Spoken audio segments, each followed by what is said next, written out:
स्वागत है बच्चों जीडी साइंस के चैनल पे, जहां आज हम पढ़ने जा रहे हैं standard 4 EVS part 1 in the chapter clothes. अब इस चैप्टर में यानी कि क्लोथ्स चैप्टर में हम पढ़ने किसके बारे में, देखो जैसे लेसन के नाम में ही लिखा है क्लोथ्स यानी कि कपड़ों के बारे में। कपड़े बनते कैसे, कपड़ों को बनाया कैसे जाता है। जैसे कि कॉटन, कॉटन सबको पता रहेगा कि कॉटन से कॉटन क्लोथ्स बनाए जाते हैं। अब कॉटन कहाँ से आता है, तो कॉटन का पेड़ होता है, उससे कॉटन लिया जाता है एंड देन जो फर्दर प्रोसेस होती है कपड़े बनाने की वो यहाँ पर की जाती है। अब कपड़े गंदे हो जाते हैं, वो धुलते कैसे, देन कपड़े अगर पुराने हो गए, छोटे हो गए, उन सारी चीज़ों का यूजेस क्या है वो सब इस चैप्टर में हम देखने वाले हैं। अब हम क्या करते हैं, इस चैप्टर को यहाँ पर स्टार्ट करते हैं। चैप्टर के स्टार्टिंग में ही आपको बोला गया है ट्राई दिस, यानी कि इसे ट्राई करके देखो। Do the following activity and make a note of your observation. अब यहाँ पर आपको कुछ एक्टिविटी दी गई है और आपको बोला है कि जो भी एक्टिविटी आप परफॉर्म कर रहे हो तो उसका जो ऑब्जर्वेशन है वो क्या करो, लिखो। Next, take a piece of cloth and observe it under a magnifying glass. What do you see? अब यहाँ पर बोला गया कि एक कपड़े का टुकड़ा लो और उसे अंडर अ मैग्नीफाइंग ग्लास, जो मैग्नीफाइंग ग्लास होती है उसके अंडर देखो और इसके बाद देखो कि आपको क्या दिख रहा है। आपने क्लोथ ले लिया, क्लोथ को मैग्नीफाइंग ग्लास के अंदर देखो क्या दिखेगा, वो क्या करना है, आपको लिख देना है। Study a sack closely. Can you see how it was made? अब सैक यानी कि जो गोनी होती है, आपको क्या करना है, गोनी को लेना है और उसे भी मैग्नीफाइंग ग्लास के अंदर देखना। फिर आप देखो कि वो कैसे बनी हुई है। अगर आप गोनी को देखोगे तो आपको पता चलेगा वहां पर ऐसे छोटे छोटे होते ऐसे करके आपको दिखाई देंगे। Visit a tailor for stitching clothes. The tailor cuts cloth. Take a piece of cut cloth that he does not need. What do you see at its edges? अब आपको बोला गया कि टेलर को विजिट करो और टेलर को visit करने के बाद उसको आपने जो अगर कपड़ा दिया होगा या वो कोई कपड़ा काट रहा होगा तो ऐसा एक कपड़े का टुकड़ा लो जो जिसे टेलर की नीड नहीं है। अब जो टेलर को कपड़ा चाहिए वो कपड़ा में नहीं लेना है, जो वो फेंकने वाला है, जिसकी उसको जरूरत नहीं है, वैसा कपड़ा लो और उसका एजेस, एजेस का मतलब क्या होता है, जो किनारा है उसे लो और ऑब्जर्व करो और देखो वहां पर क्या दिख रहा है। अब नेक्स्ट ये जो आपको एक्टिविटी दी गई है इसे आपको परफॉर्म करना है और परफॉर्म करके देखना है कि यहाँ पर आपको क्या क्या चीजें दिखाई दे रही है। You will see that cloth or fabric is made by intervening threads together. Intervening threads together is called weaving. Long threads are woven together to make cloth. अब बोला गया कि अगर आप क्लोथ्स को अच्छे से देखोगे तो आपको पता चलेगा कि जो फैब्रिक है वो फैब्रिक है वो कैसे बना गया, इंटरवीनिंग द थ्रेड्स यानी कि थ्रेड्स को सिल करके बना गया है। अब इस इंटरवीनिंग ऑफ थ्रेड को, intervening thread together is called weaving. जो थ्रेड को हम इंटरवीनिंग करते हैं साथ में उसी को हम क्या बोलते हैं, वीविंग बोलते हैं। और जो long threads are woven together to make cloth. और फिर बोला गया कि छोटे छोटे थ्रेड से हम कपड़े नहीं बनते, जो लॉन्ग थ्रेड होगा, लॉन्ग थ्रेड को इंटरवीनिंग करके जो फैब्रिक और क्लॉथ होते हैं वो बनते हैं। अब नेक्स्ट ये हो गया आपका first try this, then next है यहाँ पर अगेन ट्राई दिस। अब यहाँ पर आपको वापस एक एक्टिविटी बताई गई है जहाँ पर आपको बोला गया है take a wad of cotton wool, pull at it from other side to make it as long as possible, lay it on your palm and pressing it with the other hand roll it in one direction, note what happens। अब आपको क्या करना है, cotton wool ले लेना है, उसे वहां से दोनों साइड से जितना बड़ा आप निकाल सकते हो उसे निकाल लेना है, देन आपके पाम में लेके उसको प्रेस करके देन उसे रोल करना है सिर्फ एक ही डायरेक्शन में और फिर देखो कि वहां पर क्या होता है। यहाँ पर आपको बोला गया you will see that the wad of cotton gets twisted into a long wig. Earlier, a spinning wheel was used to draw yarn from cotton. Nowadays, the same process is carried out on machines. Cloth is made of cotton yarn. अब आपने क्या किया, जैसे यहाँ पर रुई है, रुई को लिया आपके पाम में रखा, उसको एक ही डायरेक्शन में रोल किया तो आप क्या देखोगे, जो कॉटन है वो ट्विस्ट हो जाएगा। अब ये जो ट्विस्टेड कॉटन होते हैं वो एक लॉन्ग विक टाइप में ट्विस्ट हो जाएगा। जैसे कि ये कॉटन पहले आपका राउंड था, जब आपने उसको ट्विस्ट किया तो वो ऐसा हो जाएगा। अब इससे पहले एक स्पिनिंग व्हील होती थी जिसकी मदद से कॉटन का जो यान होता था निकाला जाता था, कॉटन से यान निकाला जाता था। बट अब वो सेम प्रोसेस कौन कैरी आउट करते हैं? वो सेम प्रोसेस यहाँ पे मशीन जो है वो कैरी आउट करती है। अभी के टाइम पे जो ये प्रोसेस है तो ये कौन करता है? मशीन्स करती है। और पहले कैसे किया जाता था? तो एक व्हील आती थी उसके थ्रू किया जाता था। फिर नेक्स्ट बोला गया कि जो क्लोथ्स होते हैं वो किससे बने होते हैं? कॉटन यान से। जो कॉटन से जो यान निकाला जाता है उससे क्या जो कपड़े हैं वो बने हुए रहते हैं। अब नेक्स्ट यहाँ पर बोला गया डू यू नो। अब डू यू नो में बोला गया in order to win independence for our country Mahatma Gandhi started a people's movement. He called upon them to use only those things that were produced in our country. अब बोला गया कि अब independence, अपनी country को independence दिलाने के लिए, आज़ादी दिलाने के लिए महात्मा गांधी ने यहाँ पर एक मूवमेंट स्टार्ट किया था लोगों के लिए। उन्होंने क्या बोला था कि जो आप लोग जो भी चीज़ें यूज़ कर रहे हो, जो हमारे देश में बन रहा है, यानी कि हमारी कंट्री में जो चीज़ें बन रही हैं, आप उसी चीज़ को क्या करो? इस्तेमाल करो। और जो बाहर से आ रहे हैं उसे मत यूज करो। यानी कि जो हमारे खुद के कंट्री में बन रहा है वो सारी चीजें यूज करने पर बोला गया था। For this purpose he began to use a charkha और a spinning wheel make thread. Charkha mandals were then established which gave the message of using only swadeshi good. अब यहाँ पर बोला गया कि इसको स्टार्ट करने के लिए, इस पर्पस को बिगन करने के लिए उन्होंने क्या किया? चरखा या स्पिनिंग व्हील हमने देखा था जो भी पहले के टाइम पे कॉटन यान को ड्रॉ करने के लिए यूज किया जाता था, सेम वो कौन यूज करने लगे? महात्मा गांधी यूज करने लगे थ्रेड बनाने के लिए। और फिर इसके बाद चरखा मंडल जो था वो नेशन वाइड, पूरे नेशन में जो है एस्टेब्लिश किया गया था। और ये किस लिए किया गया था? ताकि ये मैसेज जो है वो फैल सके कि जो स्वदेशी गुड, यानी कि जो इंडिया में ही बन रहा है वही चीजें लोग यूज करें, इसके वजह से। ये हो गया आपका डू यू नो। नेक्स्ट यहाँ पर बोला गया clothes is made up of, यानी कि कपड़े किससे बने हुए होते हैं? अभी हमने देखा था क्लोथ जो है वो कॉटन यान से बनते हैं, बट और किस चीजों से बनते हैं? तो यहाँ पर बोला गया you will have realise that cloth is made of different material, for example cotton, wool, jute, nylon, rayon, etc. Plants are the source of some of this material. Some are from other sources. अब बोला गया कि आपने कभी ना कभी realise किया होगा कि हर एक जो कपड़े होते हैं उनकी क्वालिटी अलग अलग होती है, हर एक कपड़े अलग अलग भी दिखते हैं। फॉर एग्जाम्पल कॉटन क्लोथ्स हो गए, जैसे कि गर्मी के टाइम पे हम मोस्टली कॉटन क्लोथ्स पहनते हैं, वैसे सेम टाइम अगर विंटर आ जाता है तो हम वुलन क्लोथ्स पहनते हैं। तो जो भी हो गया, कॉटन हो गया, वूल हो गया, जूट हो गया, नायलॉन, रेयॉन एक्सेट्रा, ये सारी चीजें कहाँ से आते हैं? तो प्लांट सोर्स होता है। जो कॉटन होता है, कॉटन भी हमें कहाँ से मिलता है? कॉटन के प्लांट से मिलता है। वैसे हर एक जो कपड़े के सोर्सेज जो कपड़े रहते हैं वो कहाँ से आते हैं बनाने के सोर्सेस? तो वो आते हैं हमारे प्लांट से। नेक्स्ट है some are from other sources too, और कुछ जो होते हैं वो अलग सोर्सेस से भी आते हैं, जैसे कि शिप हो गई हमें वुल देती है, तो ऐसे अलग अलग सोर्सेज होते हैं। तो ये हो गया आपका जो कपड़े वो किससे बने हुए हैं वो होते हैं वो। अब यहाँ पर थ्रेड है, थ्रेड से आप देख सकते हैं यहाँ पर क्लोथ बना हुआ है। देन यहाँ पर आप देख सकते हो कॉटन का प्लांट है, कॉटन पॉड है यहाँ पर। देन यहाँ पर आप देखोगे तो कॉटन क्लोथ देखने को मिले। नेक्स्ट अगर आप यहाँ पे ही नीचे देखोगे तो यहाँ पर हमें जो स्वेटर्स है यानी कि वुलन क्लोथ है वो देखने को मिल रहा है। और ये कहाँ से आया है? हमारे शिप से, जो शिप हमें वुल देती है वहां से। तो ये हो गया क्लोथ्स किससे बने हुए होते हैं। एंड देन नेक्स्ट क्या था? स्वदेशी गुड्स। अब इसके बाद वापस से नो, अब यहाँ पर बोला गया cloth can be woven in two waves. जो कपड़े होते हैं वो दो वेव्स में क्या वो किए जा सकते हैं।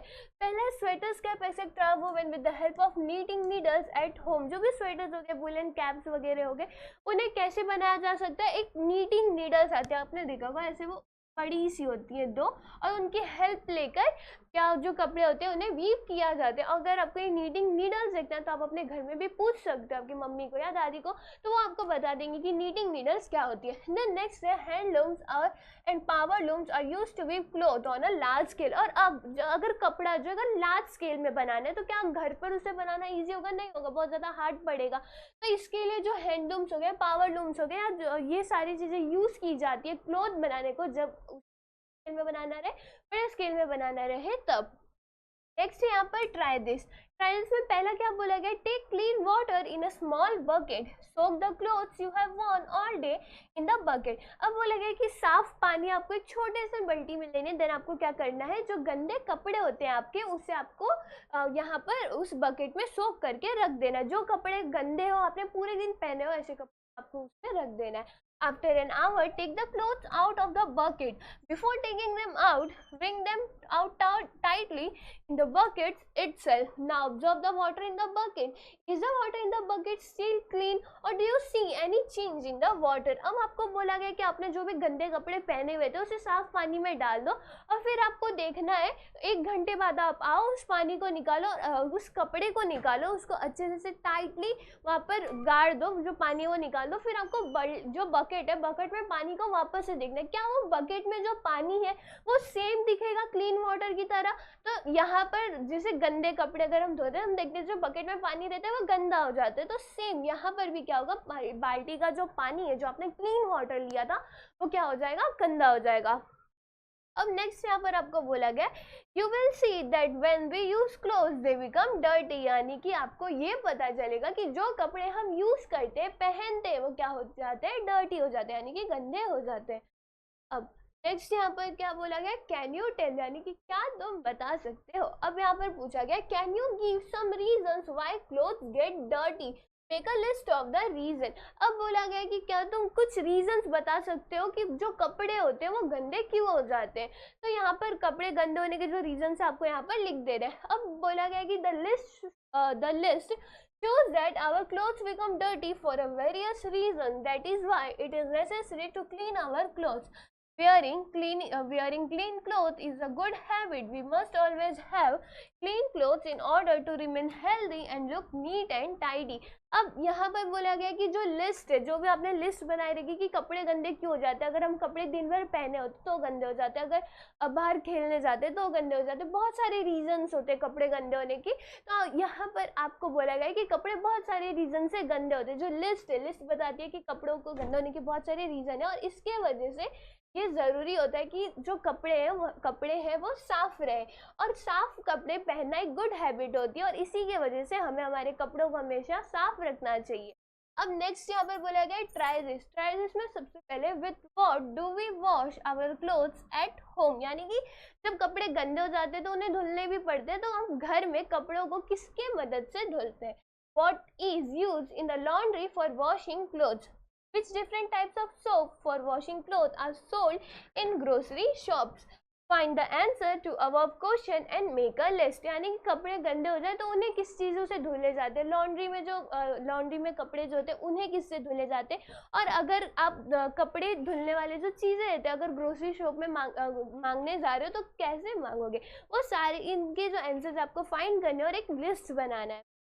नेक्स्ट यहाँ पर बोला गया you will realise that various type of soap are used to clean clothes. Example soap bath, detergent powder, liquid soap etcetera. यानी कि कपड़े जो गंदे कपड़े हैं उन्हें साफ करने के लिए बहुत सारी जो चीज़ें हैं वो मिलती है, जैसे कि सोप हो गया, डिटर्जेंट पाउडर हो गया, लिक्विड सोप हो गए। ये तो गंदे कपड़े किस में धुले जाते हैं, सोप हो गए, डिटर्जेंट पाउडर हो गया और लिक्विड सोप। नेक्स्ट अगेन यहाँ पर ट्राई दिस है, यहाँ पे बोला गया बाय सम रीठा, यानी कि soap nuts, soak them in warm water, stir the water. What happens? Add washing soda to water and stir the water. What happens? Now soak dirty clothes in this water. Wash this clothes after half an hour. Have the clothes become clean. यानी कि आपको पहले क्या करना है, soap nuts जो होते हैं यानी कि रीठा, उसे लाना है और उसे गर्म पानी में सोक करके रख देना है। देन नेक्स्ट उसमें आपको वॉशिंग सोडा जो होता है वो ऐड करना है, एंड जो वाटर है उसे स्टीर कर लेना है। इसके बाद जो गंदे कपड़े होते हैं उसे उसमें सोक करके रखना है, देन आपको देखना है कि क्या होता है। तो यहाँ पर आप देखोगे कि जो कपड़े हैं जब आप उसे हाफ एन आवर के बाद निकालोगे तो वो वहाँ पर साफ हो जाएंगे। Soap nuts, washing soda, limestone etc. are used to wash clothes. These are all natural substances। यानी कि जो सोप नट्स हो गया, रीठा हो गया, वॉशिंग सोडा, लाइमस्टोन, ये सारी चीज़ें नेचुरल सब्सटेंसेस होती है जो गंदे कपड़े होते हैं उन्हें धुलने के लिए। अब नेक्स्ट है यहाँ पर ट्राई दिस। अगेन यहाँ पर बोला गया did you know that old clothes can be exchange for new utensils. Talk to people whose occupation is to trade old clothes in exchange for new utensils. Use the points given below for the discussion. What do they do with the old clothes? यानी कि अब बोला गया कि क्या आपको पता है जो पुराने कपड़े होते हैं उन्हें हम एक्सचेंज कर सकते हैं यूटेंसिल्स लेने के लिए। तो आपको क्या करना है, ऐसे लोगों से बात करनी है जो कि क्या करते हैं, पुराने कपड़ों को एक्सचेंज करते हैं और जो यूटेंसिल्स यानी यूटेंसिल्स जो है वो देते हैं। अब आपको कुछ जो पॉइंट्स यहाँ पर क्वेश्चन दिए गए ये आपको यूज करना है उनसे पूछने के लिए। तो यहाँ पर सबसे पहला क्वेश्चन आपको बोला गया कि वो इन कपड़ों का क्या करते हैं। Are the good clothes and torn clothes separated, क्या अच्छे कपड़े और जो अगर कपड़े फट गए हुए रहते हैं क्या उन्हें सेपरेट किया जाता है, क्या उन्हें अलग अलग किया जाता है। What do they do with clothes that are still good, who takes them. What do they do with torn clothes, do they keep some of the clothes for themselves? How can they afford to take old clothes in exchange for new utensils? यानी कि यहाँ पे आपको कुछ questions दिए गए जहाँ पर आपसे उनसे पूछना है कि आप क्या जो अच्छे कपड़े होते हैं उनका आप क्या करते हो, जो कपड़े खराब हो गए रहते हैं उनका क्या होता है, क्या आप कुछ कपड़े खुद के लिए रखते हो और क्या आपको ये अफोर्डेबल लगता है कि आप पुराने कपड़े लेके नए यूटेंसिल्स दे रहे हो। तो ये क्वेश्चंस आपको पूछने। नेक्स्ट बोला गया make a note of information you have obtain, check whether your notes match the information given on the next page. यानी कि नेक्स्ट पेज में आपको कुछ इन्फॉर्मेशन दिए गए उससे आपको क्या करना है, जो नोट्स आपने बनाए उससे मैच करने।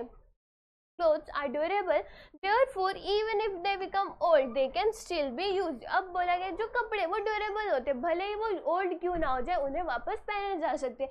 जैसे कि अब क्या कोई ऐसा होता है जो 2 बार कपड़े पहन लिया तो उसे तीसरी बार नहीं पहनता, ऐसा नहीं होता है। जो भी कपड़े वो कम से कम पहने तो जाते हैं, तो जो भी कपड़े अगर वो पुराने भी हो जाए फिर भी क्या किया जाता है, उसका यूज किया जाता है। Clothes if old clothes are still in a good condition they can be given to those who need them। यानी कि अगर जो पुराने कपड़े हैं अगर वो अच्छे कंडीशन में है तो उन्हें ऐसे लोगों को दिया जा सकता है जो जिन्हें क्या है उसकी नीड है। torn clothes can be made into useful articles like quilts or dish clothes, doormat etc। अब जो कपड़े फट गए हो रहते हैं अब उन्हें क्या करना है, तो उनसे कुछ यूजफुल मटेरियल्स बन सकते हैं जैसे कि क्विल्ट हो गया, अलग अलग कपड़े यूज करके जो भी डिजाइन बनाए यहाँ पर बनाई गई उसे क्विल्ट बोलते हैं। Then dish cloth, door mat, ये सारी चीजें बन सकती है। Next old clothes can be use to make new cloth, जो पुराने कपड़े होते हैं उनका यूज करके नए क्लोथ्स भी बनाए जा सकते हैं। threadbare clothes can be pulped and used to make paper. This pulp is used to make paper plates, flowers etc. It can also be used to make models। अब यहाँ पर बोला गया कि थ्रेडबेयर क्लोथ्स होते हैं यानी कि ऐसे कपड़े जिनको पहन के वो थिन हो गए रहते हैं, बहुत ज़्यादा यूज़ किए गए हुए कपड़े अगर आप देखते होगे तो पतले हो गए रहते हैं। तो ऐसे कपड़ों का यूज़ पेपर बनाने में यूज़ किया जा सकता है, मॉडल्स बनाने में यूज़ किया जा सकता है, या तो जो पेपर प्लेट्स होते हैं उनको बनाने में इनकी हेल्प की जाती है। तो ये कुछ जो आपके पॉइंट्स थे जब आप इंफॉर्मेशन निकालोगे तब आपको उनसे मैच करना है। अब नेक्स्ट यहाँ पर वापस से ट्राई दिस। अब यहाँ पर बोला गया है study the pictures, observe the differences in the different types of clothes. You will see people wearing this type of clothes in your own locality or when you go out of town. Meet these people, obtain information about their clothes and write it in our notebook. Do they wear such clothes all year around? Are any changes made depending on the weather? Are changes made during festival and other celebration? अब आपको इस picture को observe करना है। आपको क्या करना है, तो आपको ऑब्जर्व करना है कि क्लोथिंग में डिफरेंसेस क्या है। आपको क्या अभी भी ऐसे लोग दिखते हैं जो ऐसे कपड़े पहनते, क्या जो आपको इन्फॉर्मेशन निकालना है। फिर क्या ऐसे कपड़े हर साल पहने जाते हैं या कुछ चेंजेस होते हैं, सीजन के वजह से कुछ चेंजेस होते हैं या कोई फेस्टिवल आता है तब कोई चेंज नहीं। तो ये सारी चीज़ें आपको यहाँ पर करनी है। नेक्स्ट बोला गया there is diversity in clothing in Maharashtra due to cultural and geographical differences. Considering the climate, people in Maharashtra mainly wear cotton clothes। अब ये जो आपको यहाँ पर पिक्चर्स दी गई हैं वो महाराष्ट्र की दी गई है और यहाँ पर जोग्राफिकल एंड कल्चरल डिफरेंस की वजह से आपको कपड़े यहाँ पर अलग अलग दिख रहे होंगे। अगर क्लाइमेट को कंसीडर करके यहाँ पर आपको बताया गया कि महाराष्ट्र में ज़्यादातर जो लोग होते हैं कैसे कपड़े पहनना प्रेफर करते हैं, तो वो कॉटन क्लोथ्स पहनना यहाँ पर प्रेफर, जो कॉटन क्लोथ्स होते हैं वो पहनना यहाँ पर प्रेफर करते हैं। तो ये हो गया आपका diversity in clothing in Maharashtra. तो ये महाराष्ट्र की जो क्लोथिंग थी यहाँ पर आपको दी गई थी। अब नेक्स्ट यहाँ पर क्या बोला गया, व्हाट वी हैव लर्न, यानी कि हमने क्या अभी तक पढ़ा है।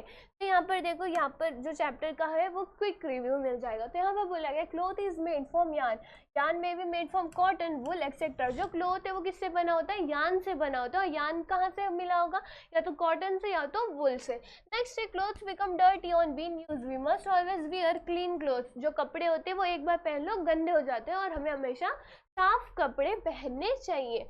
सोप्स और natural substance like Reetha can be use for washing cloth. अब कपड़े गंदे तो हो गए, तो क्या गंदे कपड़े फेंक देना है, नहीं, उन्हें धुलना है। तो धुलने के लिए जो सोप्स होते हैं, साबुन वगैरह होते हैं, वो यूज करना है। तो जो नेचुरल सब्सटेंसेस यानी कि रीठा, सोपनट जिसे बोला जाता है, वो यूज करना है। Next, old clothes should not be thrown away, they can be reuse. जो पुराने कपड़े होते हैं उन्हें फेंकना नहीं चाहिए, उन्हें रीयूज किया जा सकता है। अच्छे कपड़े तो किसी नीडी को हम दे भी सकते हैं। Next, we see diversity in clothing because of cultural and geographical differences. हमें डाइवर्सिटी यानी कि क्लोथिंग का, आपने देखा होगा हर एक स्टेट की क्लोथिंग अलग अलग होती है। जैसे महाराष्ट्र में ही आपने देखा कल्चरल जियोग्राफिकल डिफरेंस की वजह से क्लोथिंग अलग अलग थी। तो इससे हमें क्या पता चलता है कि क्लोथिंग में क्या है, डाइवर्सिटी। और क्यों है, कल्चरल एंड ज्योग्राफिकल डिफरेंसेस की वजह से। नेक्स्ट है there is difference in the types of clothing worn in earlier times and those worn today. यानी कि अगर आप पहले का अर्लियर एशियन डेज के क्लोथिंग देखोगे तो आपको बहुत ज़्यादा अलग दिखेगी, और आप अभी के टाइम की क्लोथिंग देखोगे तो आपको बहुत ही ज़्यादा अलग दिखेगी। तो पुराने टाइम से और अभी के टाइम की जो क्लोथिंग है वो बहुत ज़्यादा चेंजेस हुई है। तो ये हो गया आपके लेसन के बारे में। अब नेक्स्ट है यहाँ पर इस लेसन का एक्सरसाइज। अब देखो एक्सरसाइज में क्या दिया गया है। सबसे पहला क्वेश्चन यहाँ पर, match the following columns correctly. तो यहाँ पे जो है आपको आंसर दे दिया गया है डायरेक्ट। शिप का क्या आएगा, वुल एंड स्वेटर, कॉटन का cotton, yarn and cloth, jute का आएगा फाइबर्स एंड सैक। ये हो गया आपका ए का आंसर। देन बी है which of the following can be used to wash cloth. इन सारी चीजों में से कपड़े किससे धुले जा सकते हैं, तो देखो सोप से धुले जा सकते हैं। नेक्स्ट डिटर्जेंट पाउडर से, ऐश यानी कि राख होती है आग जलाने के बाद जो बचती, क्या उससे कपड़े धुलेंगे, नहीं, और गंदे हो जाएंगे। तो ये तो नहीं है। एंड ऑफ कोर्स परफ्यूम भी नहीं है। तो इसका आंसर क्या है, सोप एंड डिटर्जेंट पाउडर। तो ये हो गया आपका बी का आंसर। अब नेक्स्ट है यहाँ पर C, which of the following person trades old cloth for a new utensil. कौन से, यहाँ पे आपको तीन लोगों के नाम दिए गए, इन तीनों में से पुराने कपड़े लेकर नए यूटेंसिल्स कौन देते हैं। तो देखो वो कौन देते हैं यहाँ पर, वरिन जो होते हैं वो। तो इसका आंसर आएगा आपका वरिन। नेक्स्ट है Arjun body is itching today, what should he do, find the right group. अब जो अर्जुन की बॉडी वो ईच हो रही है तो उसे क्या करना है, तो देखो have a bath, put on perfume, change his cloth, यानी कि उसे नहाना चाहिए, परफ्यूम लगा के उसके कपड़े बदल लेने चाहिए। Have a bath, change his cloth, apply ash, यानी कि उसे क्या करना चाहिए, बाथ लेना चाहिए, उसके कपड़े चेंज करना चाहिए, और उसके बाद उसको क्या करना है, वहां पर ऐश लगा लेना चाहिए। नेक्स्ट है have a bath, put on clean cloth, take medical treatment. अब यहाँ पर आपको तीन ऑप्शंस दिए गए थे, तो तीन में से यहाँ पर राइट ऑप्शन कौन सा होगा, सी होगा। यानी कि उससे पहले बात लेना, नेक्स्ट उसे क्लीन क्लोथ्स पहनने, और उसके बाद उसे मेडिकल ट्रीटमेंट जो है वो लेने जा रहा है। तो डी का राइट आंसर होगा सी। नेक्स्ट है ई, what changes in clothing do we make according to climate, right 4 sentences. यानी कि हम क्लाइमेट के अकॉर्डिंग जो क्लोथिंग में चेंजेस होती है वो क्या क्या होती है। जैसे कि समर हो गया, तो समर में हम क्या करते हैं, कॉटन क्लोथ्स पहनते हैं। Next, in rainy season we use rain coats and umbrella, and rainy season में हम क्या करते हैं, रेन कोट्स एंड अम्ब्रेलाज का यूज करते हैं। In winter season we wear woollen cloth, jackets and sweater, और विंटर सीजन में हम क्या करते हैं, जो वुलन क्लोथ्स होते हैं वो यूज करते हैं, जैकेट्स स्वेटर्स होते हैं वो। तो ये हो गया हम चेंजेस क्लाइमेट के अकॉर्डिंग जो करते हैं वो। एंड देन नेक्स्ट आपको बोला गया in summer we also wear light colour clothes, and in winter we wear dark specially black clothes. यानी कि समर में लाइट कलर के जो क्लोथ्स होते हैं वो एंड कॉटन क्लोथ्स पहने जाते हैं, विंटर सीजन में डार्क कलर एंड जो वुलन क्लोथ्स होते हैं वो पहने जाते हैं। हो गया ई का आंसर। नेक्स्ट है यहाँ पर F, draw a picture of your favourite dress, यानी कि आपकी जो भी फेवरेट ड्रेस है यहाँ पर आपको पिक्चर बनाने को बोला है। Next, wool is made from sheep's hair, name other animal which gets thread for making fine cloth. अब जो वुल है, वुल हमें कहाँ से मिलता है, शिप के हेयर से। अब आपको ऐसे एक एनिमल के बारे में बताना है जो कि जिसकी मदद से हमें थ्रेड मिलता है। तो इसका आंसर अब क्या लिखोगे, we get silk from silk worm, यानी कि सिल्क वॉर्म का यूज किया जाता है यहाँ पर थ्रेड बनाने के लिए।